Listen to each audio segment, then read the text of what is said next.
I'm meant to do this other thing? And did you have both at once? Were you like, I want to do this, but I also want to be a computer scientist? Mhm. That's a great question. I think in the past year, I have definitely developed that knowing, like the Mhm. guts and the identification in myself of like, no, this is happening. Like when I took off for the year, like took off of school, I had 1,000 followers on TikTok. Like I was not already there. So I've definitely had that knowing. I'd say before that point, like before when I was still in school, I had less of the knowing, but I always had the like desire to create Right. content. Like I started posting on YouTube when I was um 11 years old maybe, Yeah. and I did that for a couple years until I just no longer did it because there was no one else around me doing it. Yeah. And Same. I just, Mhm. yeah, like school kind of like distracted me, I guess. But Mhm. um, kind of like you, I was always the one starting like Instagram accounts, or I even had a Yeah. Visco account that I like posted quotes on and stuff like Really? that. Yeah. Yeah. So I always had that in me, and I Mhm. always, every single summer, I would be like, okay, this is the summer that I start YouTube Yeah. again, or this is Yeah. the summer that I actually start posting on TikTok. But I never did, and it's Mhm. partially perfectionism. Like I Mhm. always thought I had to have the most perfect video to put out, and I would never Mhm. even get started on it. But part of it was also like, I don't know what to make. Like, I'm Mhm. not Yeah. interesting enough. I have nothing to say. Like, Yeah. um, and so it was getting over that and just making that decision that like, oh, Mhm. I'm just gonna decide that I know what to say and have Yeah. stuff to talk about. So yeah. Yeah. Yeah, it's the imperfect starting that you really have to be Yeah. okay with, like starting messy or stepping into something like what you mentioned, nobody around you is doing these things, and one of the questions I actually wrote to bring up is the people that you have in your life, like going back to that quote from the beginning that you'll regret coming back more than leaving, like that person really left you with like something to think about. Do you have a lot of people around you now who understand like content creating and like that mindset? Because this is helping me get those people like what I'm doing, Mhm.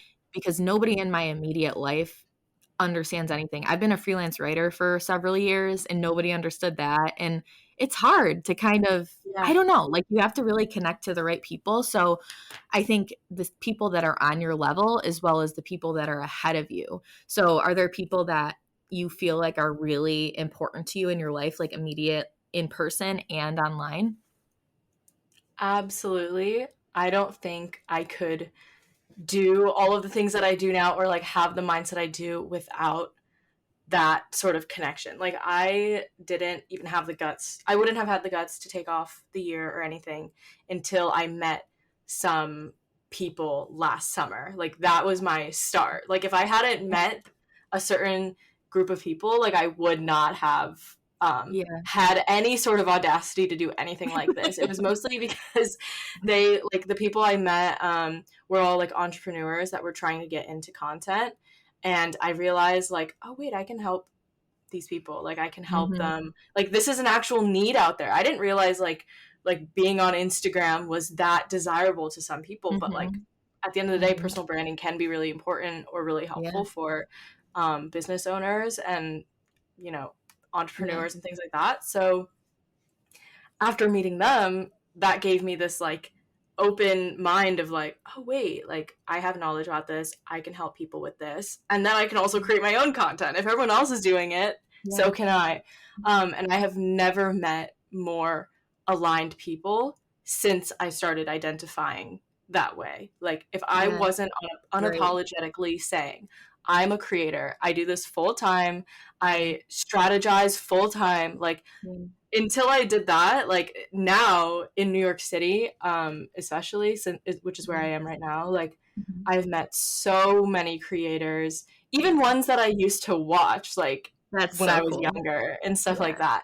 that. So many creators, and now it's like I'm honestly so grateful for the position I'm in now because I can pretty much to anyone that I'm around be like, yeah, I have to work on a TikTok right now, or yeah, I'm about to record a TikTok, and have no shame in saying it, which I think Yeah. is honestly Right. magical.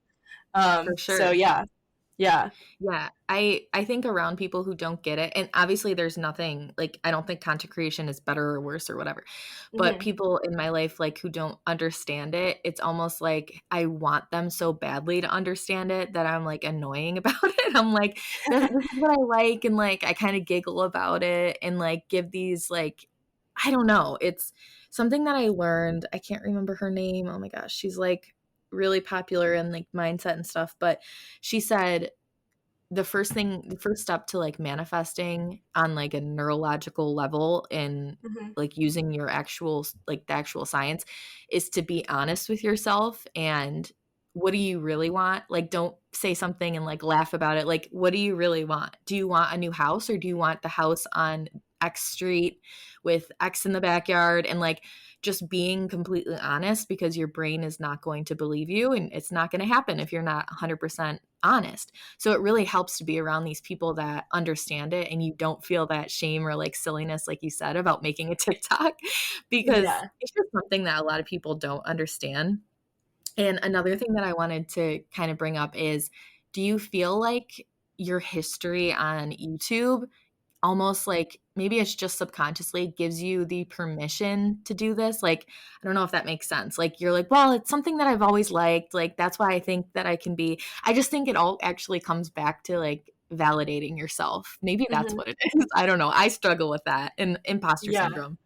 Yeah. Oh, totally. I guess I didn't really think about my past YouTube experience when I started my TikTok, but it definitely helped in my experience levels and things like that, because Right. when I even though I stopped doing YouTube for a long time, I was always the classmate that would make the like class video or Yeah. Yeah. help people film stuff, Right. and so I always kind of identified as a video maker, a filmographer, Hmm. I don't know. A Yeah. videographer is what I would Yeah. say. I'm a videographer. And I would always identify that way. So I think that helped me in my uh, self validation of Hmm. becoming a creator, and also like knowing that I like know what I'm talking about. I think that has definitely helped in that. Yeah. And I think I've Hmm. also like learned a lot about like the creative process through Hmm. my past YouTube experience. Yeah. Yeah. I think it's changed so much over the years too. And it's Uh-huh. almost like I won't say easier to like grow a community, but it's not so curated and like as actually you do that all the time. You say like your imperfect vlogs and stuff, which is super Mhm. cool. Um it's not so well, I think of Instagram as still having that vibe, honestly. I think they're saying it's like coming away from that, but in my opinion, I feel like I can't post my TikToks on Instagram because they don't land there. I don't know. Yeah. It's just not the same. But Yeah. yeah, like things have changed, in on the internet, and I think things have changed in every job. So if there's something that everybody listening, there's probably a career that they were interested in, or maybe they're like going for what is the word a promotion. What would you say to like get the guts to do it? Like, what is the biggest thing? Is it Mm. mindset? Is it like waiting? Is it just doing it? Is it having the right person like help you? Like what is something that you think, let me rephrase it, something that you think everybody needs in their corner or needs to work on before they go for that leap, if that makes sense. That is such a good question. Um, Off of the top of my head, my answer would be like trust in yourself at the Hmm. end of the day. Because Yeah. I guess you can try to rely on others and hope that you surround yourself with the right people, or like like find permission from someone else. But I Right. think the most sustainable answer that can keep going with people through everything that they need the guts for would be self trust that like you'll make it work, or you'll make it work out. Like Hmm. one example, I guess, which I don't know if I've even shared this, but I actually only took one semester off and the second semester was kind of an accident. I don't know, long Oh, story. The yeah. second semester wasn't supposed to happen. I was supposed to go back to school in January, and then I didn't end up doing that, which when I first found out, I was like, um, Uh-oh. Yeah. I feel like, uh-oh, yeah, I was Yeah. like, oh no, like I just set my timeline back. Like Yeah. I thought I could graduate still in 4 years. Now I can't. And it was like a week of just like, oh my gosh, what did I do? Like this is so bad. But eventually I was like, okay, listen, this is like what is like this has already happened. I'm not going Mhm. back to school for an extra semester that I wasn't expecting. There is no reality where this does not benefit me. There is no Right. reality where I will regret. I like 6 months down the line, I will still be sad about this, or I will regret it. In Right. fact, it will be such a blessing because I've decided it is, and because I'm gonna like because I've decided like I'm using that time to do so, and that's exactly what happened. Now I'm like, thank goodness, because I wouldn't Yeah. have made it to New York. Yeah. I wouldn't have done so many things. So yeah. Yeah. I don't mean to put you on the spot. I feel like I come up with these questions. I'm like, I probably should have asked them beforehand, but that was perfect. And I think we already talked about so many things, like having that Hmm. worst case scenario and thinking about the end. But you also, like you're alluding to, you have to kind of let go of the safety net, which is so much easier said than done. And Hmm. I mean, I think we all need to think through to the end, like you said, to let go of that safety net because, and also it kind of, I'm curious, are you like spiritual at all? Like, that's another thing that keeps coming up with people is like just Yeah. believing that you're going to get what you put out in the world, like with manifesting and believing in the universe and stuff. It's like everybody who feels that way kind of leaves it up like it's meant to be, like whatever's meant to be will happen. So you accidentally missing that second semester was meant to Hmm. happen.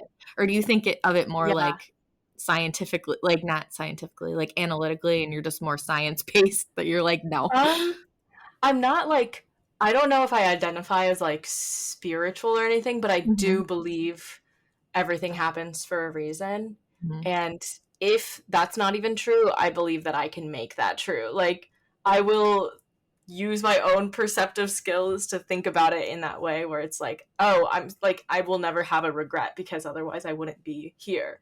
So like I definitely adapt that Yeah. mindset. That is a soundbite I will be using. I love that. I love what you just said. Like, you just everything happens for a reason, and if it doesn't, you make it that way. Like, that is Yeah. so right. Yeah, I love that.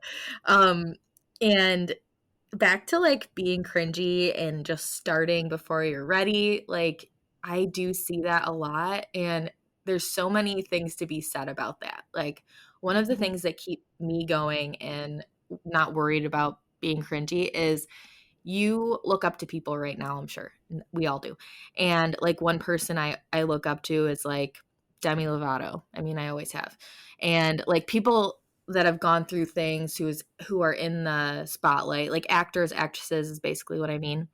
We have no idea the cringe that they used to do. Like they seem like an overnight success almost. So I feel like that's also part of it. Like you have to think of the long game. Like anybody who, and something I always say is the people who mind don't matter and the people who matter don't mind. So the people in your life now who would cringe at you, like they don't matter, So which is easier said than done.